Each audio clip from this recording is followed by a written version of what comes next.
হয়ে গিয়েছে আমার কাঁকড়ার ঝাল। তো রেসিপিটা যদি ভালো লেগে থাকে অবশ্যই লাইক, শেয়ার অ্যান্ড সাবস্ক্রাইব করে দেবেন।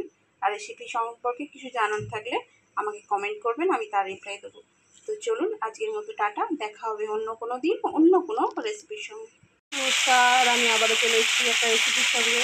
আজ করবো কাঁকড়ার ঝাল করব। এখানে ছোটো ছোটো তেলো কাঁকড়া আছে, চিটি কাঁকড়া আছে। এই বর্ষার সময়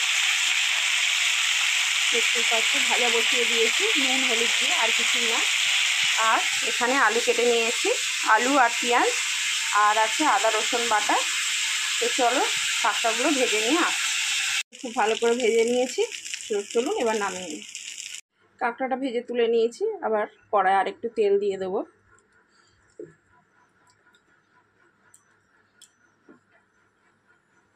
এবার তেল গরম হয়ে গিয়েছে, কেটে রাখা আলু আর পেঁয়াজ দিয়ে দেবো। সাথে দিয়ে দেবো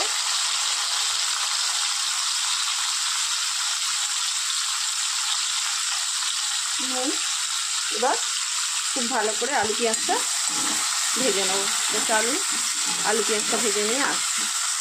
আলু পেঁয়াজটা ভাজা হয়ে গিয়েছে, এবার দিয়ে দেবো আদা রসুন বাটা।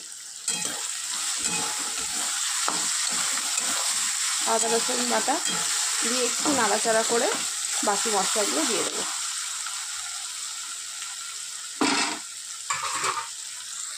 বাটা দিয়ে একটু নাড়াচাড়া করে নিয়েছি, এবার একে একে বাকি মশলাগুলো দিয়ে দেবো। দিয়ে দেবো জিরে ধনে গুঁড়ো, দেবো হলুদ গুঁড়ো,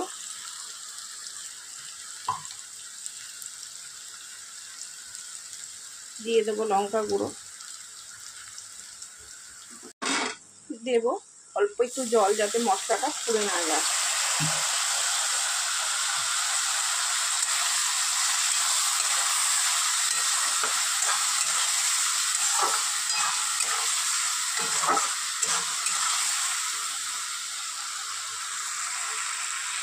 এবার একটু কষিয়ে নিয়ে আসছি।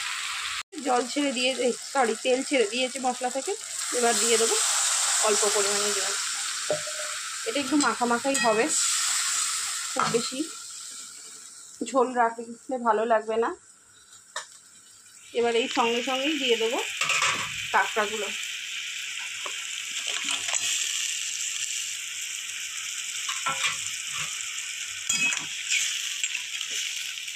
কাঁকড়াগুলো দিয়ে এবার ঢাকনাটা দিয়ে দেবো, দিয়ে এবার গ্যাস আস্তে করে হতে দেবো।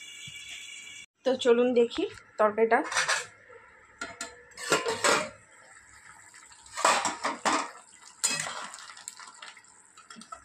আলু সম্পূর্ণ সিদ্ধ হয়ে গিয়েছে, এবার একটু গ্যাসটা জোরে করে দিয়ে 2 মিনিট রান্না করে নামিয়ে নেব।